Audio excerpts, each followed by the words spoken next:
In this video, we'll delve into the theme of the supernatural in Macbeth. This theme plays a crucial role in shaping the play's events and characters.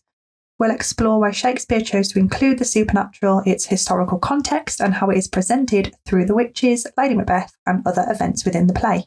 We'll also look at some key quotations that highlight this theme. To begin with, we want to think about why Shakespeare included the supernatural in Macbeth. During the Jacobean era, belief in the supernatural was widespread. Witchcraft in particular was a topic of great interest and fear. King James I, the reigning monarch at the time, was fascinated by witchcraft and even wrote a book on the subject titled Demonology. By incorporating the supernatural, Shakespeare catered to the interests and anxieties of his audience and gained interest from the king too. The supernatural elements also serve to heighten the sense of foreboding and chaos throughout the play. The play opens with the witches immediately establishing the theme of the supernatural. Their presence sets a dark and ominous tone, suggesting that unnatural forces are at play. And the quotation that we all know is "Fair is foul and foul is fair, hover through the fog and filthy air" from Act 1, Scene 1. This paradoxical statement by the witches introduces the theme of appearance versus reality and signals that things are not as they seem. It also suggests a world turned upside down, where moral boundaries are blurred. Obviously, I've sort of brought in another theme there, but this theme is actually established by untrustworthy supernatural forces, so they actually combine. The witches establish this theme of deception and to be wary of everyone who appears fair in the play.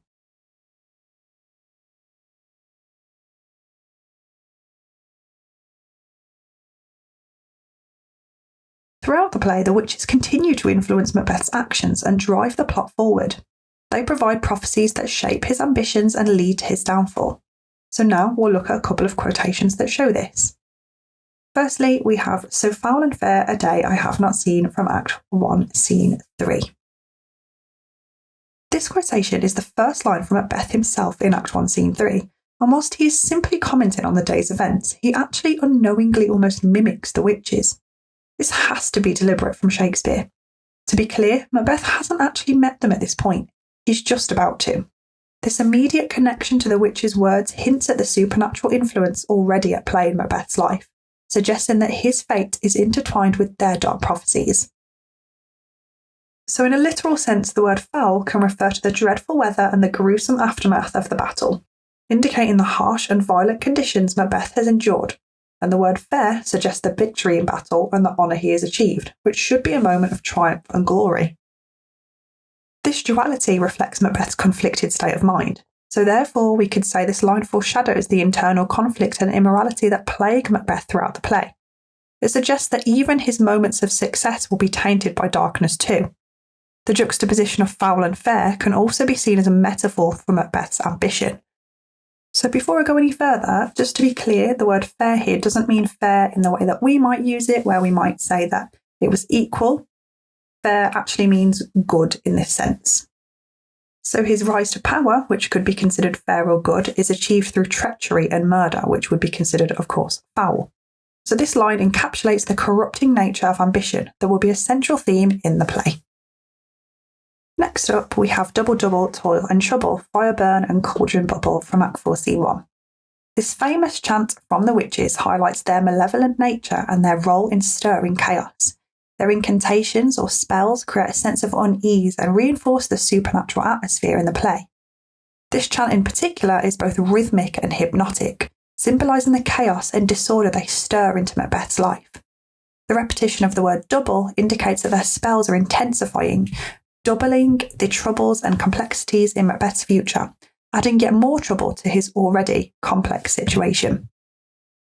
The way the witches toss such gruesome things into the cauldron and chant before Macbeth's arrival highlight the witches' intentions to manipulate and control his fate further. Their actions are deliberate and planned, emphasising their role as puppet masters in the unfolding tragedy. This quote and this moment foreshadows the deceptive prophecies designed to prey on Macbeth's ambitions and fears.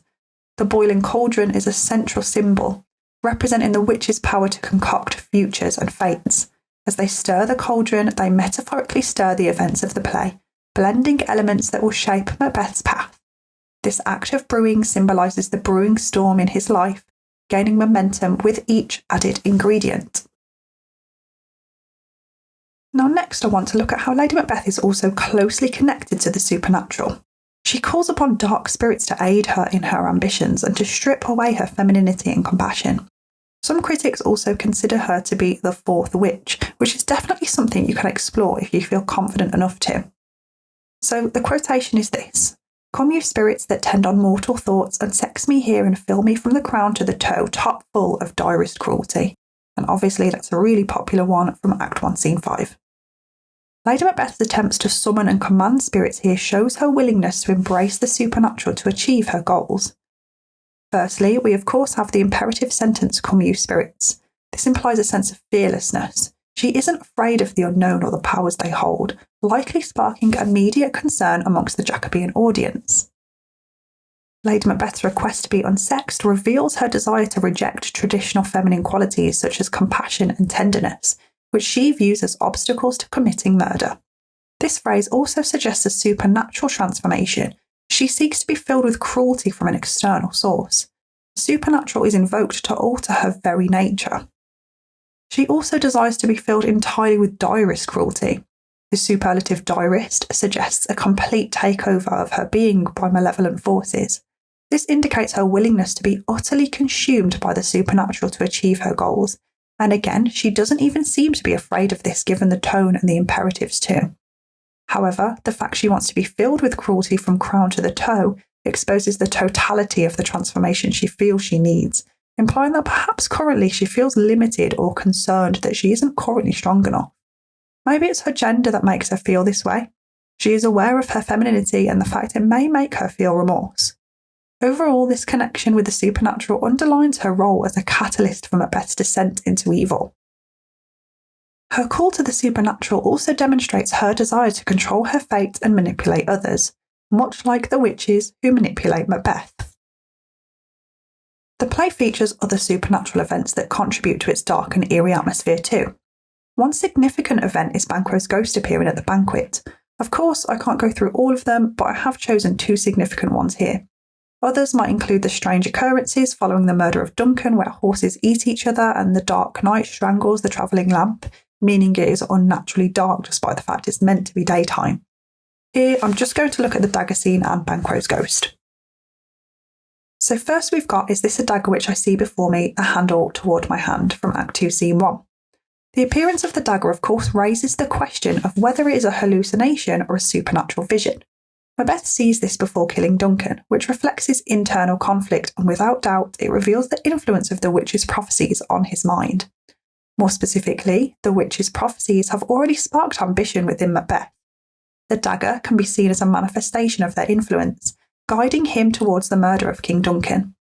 The supernatural elements in the play often blur the lines between reality and hallucination, manipulating Macbeth's actions, and here, since the dagger guides him towards the murder, with the handle pointing deliberately towards his hand, we can see this moment as an almost supernatural compulsion. This means it's like he can't resist it and he's sort of been forced into it, showing the dangerous effect of witchcraft and the supernatural. The hallucination can also be seen as a physical manifestation of Macbeth's ambition. The supernatural vision here should act as a warning to the mental consequences of regicide, but he is too tempted by grabbing it, as he is too enchanted by what he might achieve himself. Ultimately, this intensifies his internal battle. He is already grappling with the consequences of his desires, and it foreshadows more mental turmoil to come.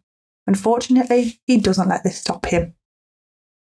And finally, I want to talk about the idea of fate and free will.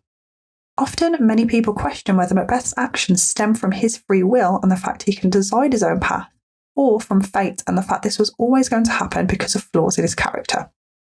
The dagger could be seen as a sign of fate, indicating that Macbeth's path is predetermined. Maybe this moment is used by Shakespeare to suggest that dark forces are at play, manipulating Macbeth towards a predetermined end. This connects to the witch's role in the play as agents of chaos who exploit Macbeth's ambition to bring about his downfall. It was always there, and it was always going to cause problems. But alternatively, the dagger might simply represent the choices he must make, influenced by supernatural forces. Arguably, he does have free will to reject these offerings, much like Banquo does. And our last quotation for number 6 is from Act 3, Scene 4, looking at Banquo's ghost. Macbeth says, "Thou canst not say I did it, never shake thy gory locks at me." Macbeth's hallucination of Banquo's ghost represents his guilt and paranoia after he learns that the murderers have killed him. The ghost's appearance disrupts the banquet and symbolises the consequences of Macbeth's murderous actions. It may even potentially suggest that the supernatural is a manifestation of inner turmoil and guilt. Macbeth's declaration, "Thou canst not say I did it," reveals his defensiveness and denial. Despite orchestrating Banquo's murder, Macbeth insists on distancing himself from the deed, indicating his overwhelming guilt. And the fact he sees gory locks shaking at him is a projection of Macbeth's inner torment. He feels Banquo is silently shaking his head at him, which underscores his psychological unravelling. As an alternative analysis to that, though, maybe supernatural forces are trying to judge Macbeth and condemn him for his actions. The silent accusation and the shaking head symbolises this. The supernatural serves as an agent of moral punishment for Macbeth, which is an interesting alternative point of analysis, because it suggests that even the supernatural that we've seen so much evil from throughout the play now see him as evil too and deserving of punishment. This can be supported by the fact that the witches themselves call him wicked as he approaches in Act 4, Scene 1. They, as malevolent and fiendish forces themselves, want to punish him for being so self-serving, which says a lot about just how malevolent and callous he has become. So to conclude, the supernatural is a pervasive or powerful theme in Macbeth that shapes the character's actions and the play's atmosphere. From the witch's prophecies to Lady Macbeth's dark demands and the haunting visions that plague Macbeth, the supernatural serves to heighten the sense of chaos and foreboding. Shakespeare's use of the supernatural not only catered to the interests of his contemporary audience, but also underscored the play's exploration of ambition, guilt, and the blurred line between reality and supernatural.